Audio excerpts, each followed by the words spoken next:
Selamat pagi pemirsa, buntut kericuhan di dalam ruang sidang di Pengadilan Negeri Jakarta Utara dalam perkara dugaan pencemaran nama baik terdakwa Rasman Nasution meneriakan kata-kata permintaan agar majelis hakim yang menangani perkara diganti hingga salah satu anggota tim kuasa hukum Rasman naik ke meja karena menilai majelis hakim tidak netral. Sikap keras Rasman dan tim meskipun tidak bisa dibenarkan tetapi turut menyuarakan keresahan para pencari keadilan atas buruknya sistem peradilan yang ada.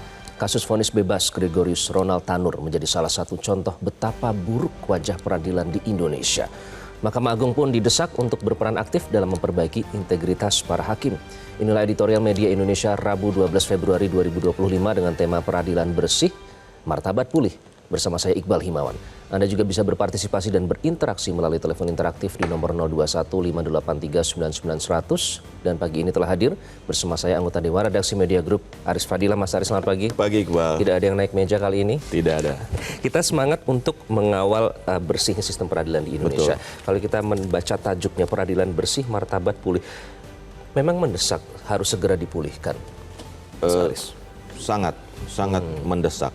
Kita akan bisa lihat beberapa contoh kasus.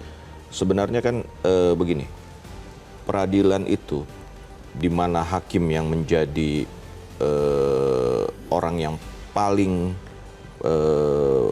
bermartabat dan paling kita tahu bahwa ada istilah bahwa hakim itu adalah perwakilan dari Tuhan untuk orang mencari keadilan dalam sebuah lembaga peradilan. Yeah. Dan itu kan artinya bahwa mereka itu harus punya martabat dan keluhuran yang luar biasa tinggi untuk bisa menemukan keadilan dari orang-orang yang mencari keadilan di situ. Memang ada terdakwa, tapi kan terdakwa juga berhak atas sebuah keadilan.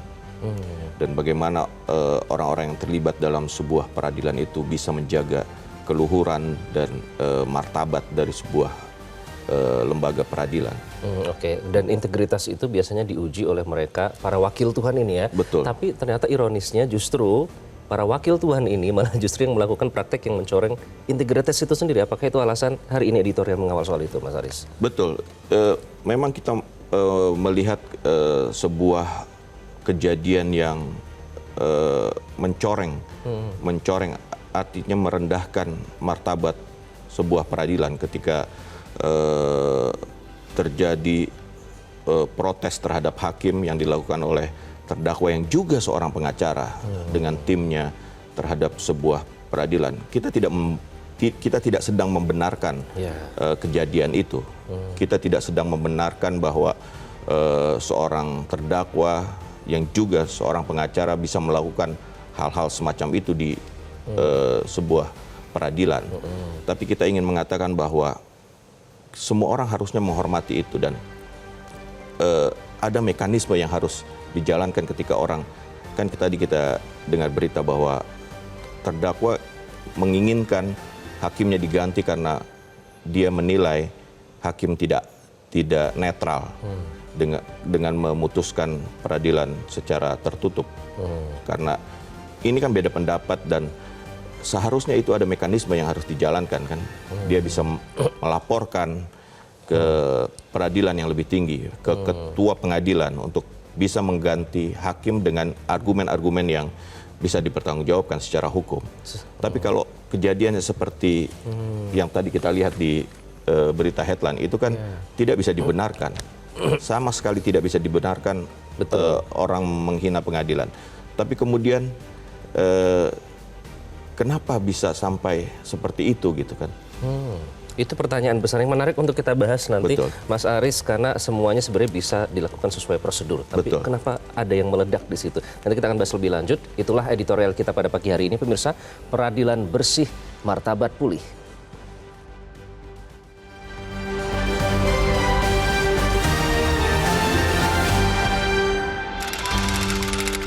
Peradilan Bersih, Martabat Pulih.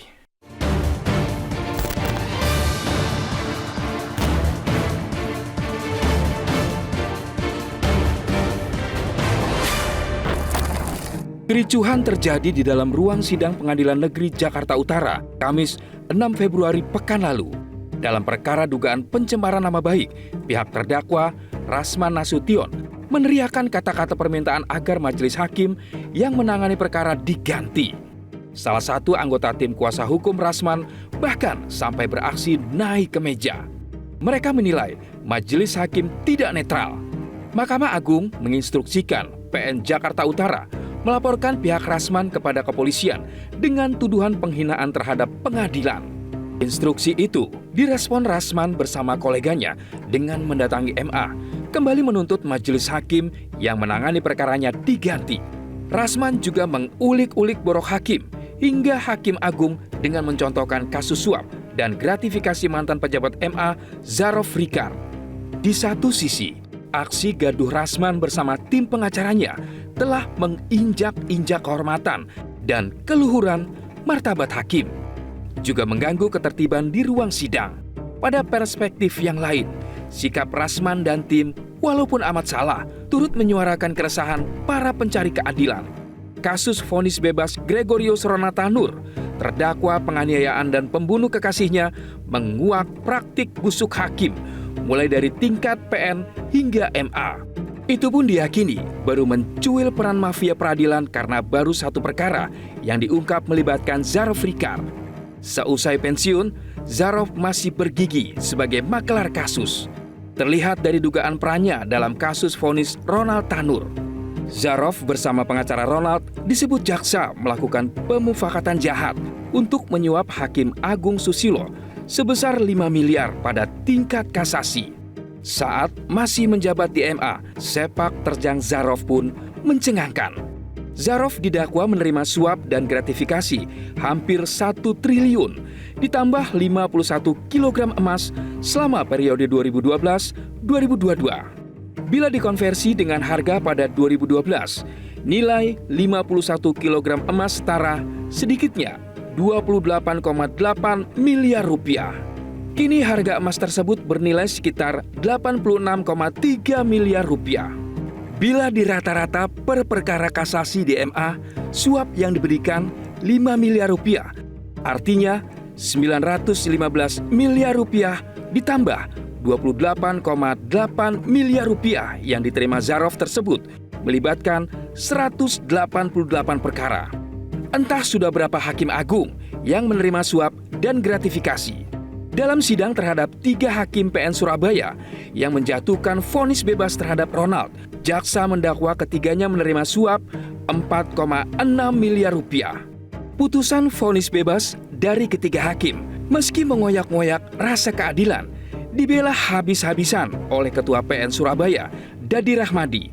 Ia menyebut ketiganya profesional. Belakangan, Dadi turut ditindak Kejaksaan Agung. Saat polemik vonis bebas Ronald bergulir, MA ikut memberikan pembelaan dengan tidak melakukan apa-apa. Rekomendasi Komisi Yudisial atau KY untuk memberhentikan ketiga hakim PN Surabaya sempat tidak diindahkan. Baru setelah Kejagung menetapkan mereka sebagai tersangka, MA bertindak. MA kerap berlindung di belakang dalih diskresi hakim dan menjunjung asas hukum res judicata pro veritate habetur. Asas itu menyatakan putusan hakim harus dianggap benar hingga ada pembatalan putusan oleh pengadilan lebih tinggi. Sikap MA yang amat pasif dan cenderung mengultuskan diskresi hakim makin memperburuk kepercayaan publik yang sudah ambruk. Perbaikan integritas para hakim sudah amat mendesak dan menuntut peran aktif MA. Publik harus yakin masih lebih banyak jumlah hakim berintegritas ketimbang hakim tercela. Akan tetapi, borok harus disembuhkan, bila perlu diamputasi. Jika tidak, seluruh bagian tubuh akan ikut sakit.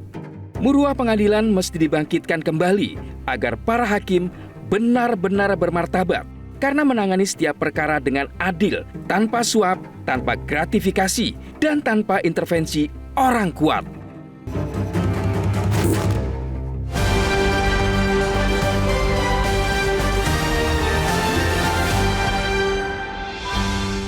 Peradilan bersih, martabat pulih. Itu yang menjadi topik editorial Media Indonesia. Nanti kami undang Anda untuk berpartisipasi. Usai jeda, tetaplah bersama kami.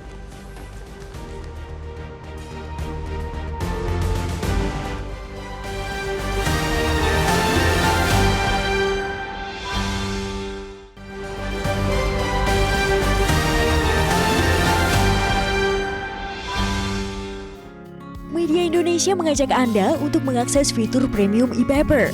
Dengan sajian konten berbasis intelektual dan meneguhkan kebangsaan, Media Indonesia tampil dengan lebih dinamis melalui e-paper Media Indonesia yang dapat Anda akses kapan saja, di mana saja. Caranya mudah, download aplikasi Media Indonesia di Android atau ketik link epaper.mediaindonesia.com atau bisa scan QR Code pada layar kaca Anda. Klik tab e-paper di bagian samping layar tablet Anda, daftarkan data diri, serta pilih paket berlangganan e-paper Media Indonesia sesuai dengan kebutuhan Anda. Nikmati juga bonus spesial tambahan 4 halaman rubrik fokus setiap hari. Semua bisa Anda dapatkan hanya di e-paper Media Indonesia. Untuk informasi lebih lanjut, hubungi customer service di nomor 0811 1201 2018 atau kunjungi media sosial @mediaindonesia. Media Indonesia, referensi bangsa. Anda kembali di editorial Media Indonesia. Pemirsa, saat ini yang menjadi pekerjaan rumah adalah bagaimana agar publik kembali yakin bahwa masih banyak hakim yang berintegritas dibandingkan hakim yang tercela. Nah, apakah Anda setuju? Kita undang Anda untuk berpartisipasi melalui sambungan telepon. Ada Pak Bion dari Mataram, Nusa Tenggara Barat. Pak Bion, selamat pagi. Selamat pagi, Bung Iqbal. Selamat pagi, Metro. Silakan, Pak Bion. Pak Bion. Baik, terima kasih, Bung Iqbal. Terima kasih, Metro. Jadi begini, prinsipnya adalah peradilan harus bersih, martabatan putih. Dalam konteks kita lihat secara fakta hukum di persidangan, ada keributan yang notabene memberikan contoh yang kurang baik bagi proses penegakan hukum di Republik kita. Dalam konteks ini, pertama yang perlu kita coba mengclearkan terhadap persoalan ini, pengacara dalam konteks hak komunitas tidak diberikan oleh undang-undang untuk dituntut dalam proses pidana, karena ini diatur dalam Undang-Undang Advokat nomor 18 tahun 2023. Nah, ketika terjadi persoalan secara yuridis terhadap mekanisme yang diatur dalam hukum acara dalam hal ini, maka kawan-kawan lawyer untuk segera melaporkan ke lembaga yudisial terhadap perbuatan hakim yang notabene tidak fair, transparan, dan berkeadilan. Nah, saya menjadi lucu ketika kawan-kawan yang cukup profesional menjalankan tugas profesinya. Dan saya juga menjustifikasi secara yuridis bahwa hakim tidak mengacu pada azas tidak memihak kepada para pihak yang lainnya. Dia harus bersifat independen. Apalagi ini dalam konteks perkara pencemaran nama baik yang diatur dalam proses tidak fair, tertutup di sana adalah pada proses persidangan cerai dalam pemeriksaan saksi. Kalau proses pidana umum yang bersifat harus terbuka untuk umum, dia harus fair. Hakim tidak boleh memihak kepada para pihak yang lainnya, mengacu azas audi et altram partem katanya dalam ilmu hukum. Baik, Pak. Lalu yang kedua, yang perlu kita garis bawahi bahwa inilah contoh yang tidak baik bagi proses peradilan yang harus segera dilakukan pemeriksaan oleh ketua pengadilan, karena penunjukan ini yang mungkin keliru oleh hakim ketua, sehingga kawan lawyer memprotes tentang hal ini, dan saya mendukung hal itu karena diatur dalam hukum acara. Nah, oleh karena itu segera untuk hakim ketua merevisi terhadap hakim anggota yang bersifat tidak independen. Itu yang kedua. Terima kasih, Pak Bion. Lalu yang ketiga, mungkin Bung Iqbal, Metro, untuk kita klarifikasi kembali, dalam segala bentuk katakanlah kasus ini ya, segala bentuk kasus, jangan kita melihat pada porsi ini aja. Untuk hakim bagaimana bersifat independen, ini yang penting. Baik itu tentang tindak pidana. Baik, Pak Bion, sudah kami tangkap poinnya, Pak Bion. Hakim harus bersifat independen. Nah, masalahnya pada saat ada kasus yang menyangkut hakim, kita tentu tidak bisa melepaskan dari beberapa kasus yang belakangan terjadi. Contohnya kasus Zarof Richard dan juga Gregorius Ronald Tanur yang dibebaskan, kemudian menuai polemik tersendiri ya. Bagaimana Anda melihat pada saat itu dilakukan oleh para wakil Tuhan itu sendiri, para hakim itu sendiri, Mas Arief? Iya kan, sekali lagi kita tidak sedang membenarkan apa yang dilakukan oleh Rasman dan tim pengacaranya ya. Setelah kejadian itu, Mahkamah Agung, Komisi Yudisial bereaksi keras bahwa tindakan itu adalah melecehkan lembaga peradilan, melecehkan, menghina martabat lembaga peradilan. Kita setuju itu. Kita setuju bahwa tindakan itu sangat tidak bisa dibenarkan. Dan KAY sudah menjalankan fungsinya, sudah menjelaskan fungsinya dan Mahkamah Agung. Tapi kan kita berkaca kemudian ketika penghinaan terhadap lembaga peradilan itu dilakukan oleh seorang hakim itu sendiri, misalnya di kasus-kasus yang Iqbal tadi katakan, Ronald Tanur. Bayangkan sebuah kasus pembunuhan dan kemudian divonis bebas. Dan dengan bukti yang begitu terang benderang. Dan kemudian ketika ditanya ke Mahkamah Agung bahwa jawabannya itu normatif. Bahwa kita memang prinsipnya seperti itu. Bahwa segala keputusan hakim itu harus dihormati dan dianggap benar sebelum ada keputusan peradilan yang lebih tinggi yang membatalkannya. Memang seperti itu. Tapi tidak terasa bahwa ada sesuatu yang membuat ini adalah menghina pengadilan gitu, menghina merendahkan martabat peradilan. Itu yang menjadi pertanyaan besar ya, Mas Aris ya. Dan tadi juga KAY sudah menjalankan fungsinya dengan mengingatkan begitu. Tapi ternyata reaksi yang didapatkan seperti itu. Itulah yang menjadi pertanyaan publik. Nanti kita akan bahas lebih lanjut pemirsa, usai jeda. Tetaplah bersama kami di Editorial Media Indonesia.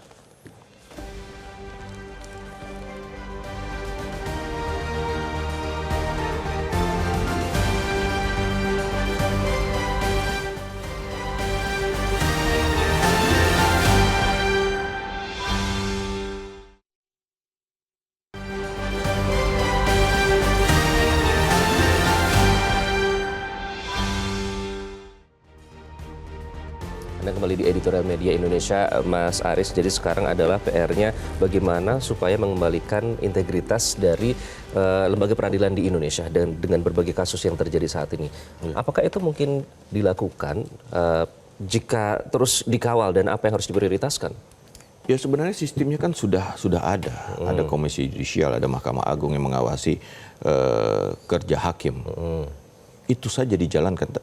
Tapi ini kan mereka pun ya, kalau kita berkaca dari kasus Zaro Prikar, ya kan, bagaimana di rumahnya itu bisa ditemukan uang 1 triliun dan emas berpuluh-puluh kilo. Terus sekarang sidang sedang berjalan, tapi persidang itu tuntutannya itu dalam tuntutan itu hanya menjelaskan kasus yang Ronald Tanur. Yang bagaimana pengacara Ronald Tanur itu melalui Zaro Prikar menentukan 3 hakim yang kemudian memvonis bebas kan. Tapi kan ketika kejaksaan menyelidiki kemudian menemukan fakta yang sangat mencengangkan, uang 1 triliun dan puluhan kilogram emas. Tapi ketika orang kan ingin tahu dari mana uang itu sebanyak itu. Itu kan bukan hanya kasus dari Ronald Tanur, tidak mungkin dari satu kasus. Itu harus dibuka.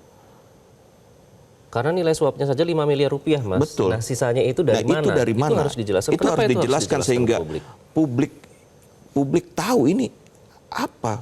Dahsyat sekali Ronald Tanur, Zaro Prikar itu melecehkan lembaga peradilan, mempermainkan para pencari keadilan. Dilakukan di dalam lembaga yang selama ini peradilan tertinggi di negeri ini. Lembaga tertinggi peradilan, dan mereka yang menentukan.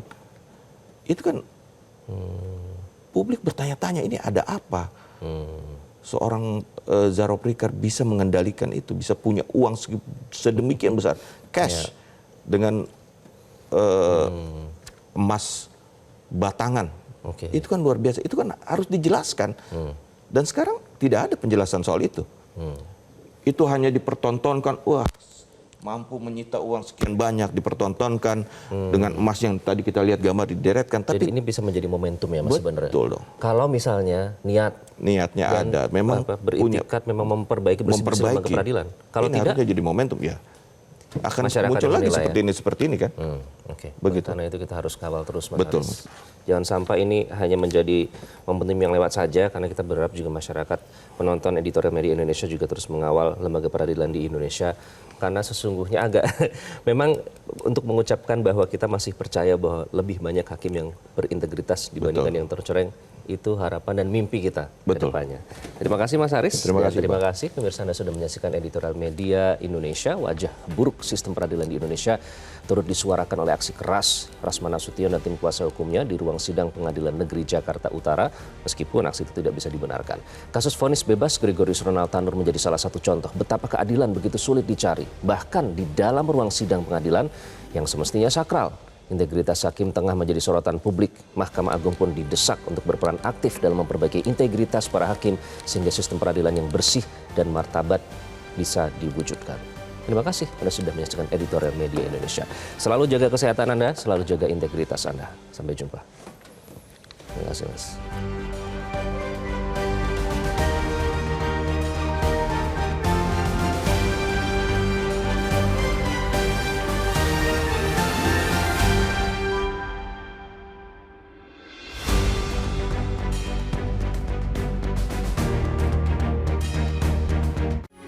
Metro TV. Jelajahi cara baru mendapatkan informasi. Download Metro TV Extend sekarang.